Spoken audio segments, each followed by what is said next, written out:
So mga tol, bukas na po magaganap ang mga bigating laban sa Riyadh, Saudi Arabia. 4 na World Championship nga po ang bibida dyan. Yan po ang labanan sa pagitan ni David Benavides versus Anthony Yarde, Devin Haney versus Brian Norman Jr., Jesse Bam Rodriguez versus Fernando Martinez, at Abdullah Mason versus Sam Nox. Sa kakatapos nga lang po ng weigh-in sa WBO Lightweight World Championship, tumimbang po itong si Sam Nox ng 134.9 pounds, habang tumimbang naman po si Abdullah Mason ng 134 pounds. Paglalabanan po nila ang bakanteng WBO Lightweight World Championship. Sa Super Flyweight World Championship naman mga tol, tumimbang si Fernando Martinez ng 113.12 pounds, habang tumimbang naman po si Jesse Bam Rodriguez ng 114.6 pounds. Unification po yan ang kanilang mga titulo sa Super Flyweight. Para nga pong lasing itong si Martinez mga tol. Nang lumapit ito kay Bam Rodriguez, idinikit po niya ang kanyang ulo sa ulo ni Bam Rodriguez. Agad pong tinulak ng security itong si Martinez para hindi makagawa ng gulo. Sa welterweight championship bout naman mga tol, kung saan nakataya po dyan ang WBO belt ni Brian Norman Jr., tumimbang po itong si Devin Haney ng 146.6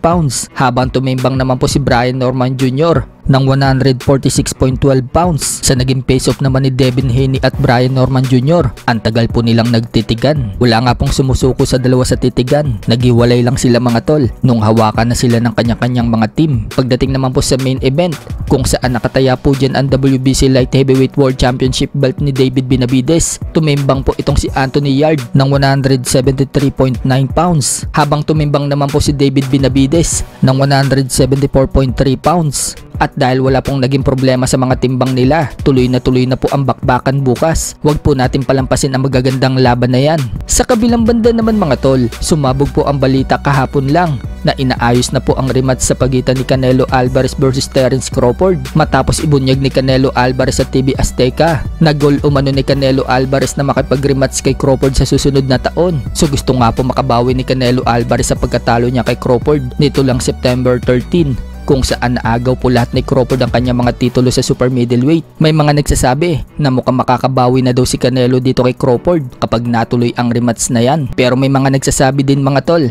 na same result pa rin daw yan. Matatalo pa rin daw itong si Canelo kay Crawford. Sa ibang banda naman mga tol, kasado na po ang laban ni former world title challenger Gio Santissima. Akalaban niya itong si Angelo Peña sa December 26 sa bansang Switzerland, kung saan nakataya po dyan ang WBO Intercontinental Championship belt. Kasalukuyan nga pong kasama ni Gio Santissima sa training si Nonito Donaire Jr. sa Omega Boxing Gym sa Cebu, na may paparating din na laban sa December 17 sa Japan kontra kay Sia Tsutsumi para sa WBA Bantamweight World Championship. Kaya maraming aabangan na mga laban mga tol sa December. Huwag din natin kalimutan mga tol na sa December 6 din po ang laban ng bata ng MP Promotion na si Isaac Pitbull Cruz, kung saan naharapin po niya itong si Lamont Rhodes Jr. Nakataya naman po dyan ang WBC Interim Super Lightweight belt. Puspusan na nga po ang pag-iinsayo ni Pitbull mga tol.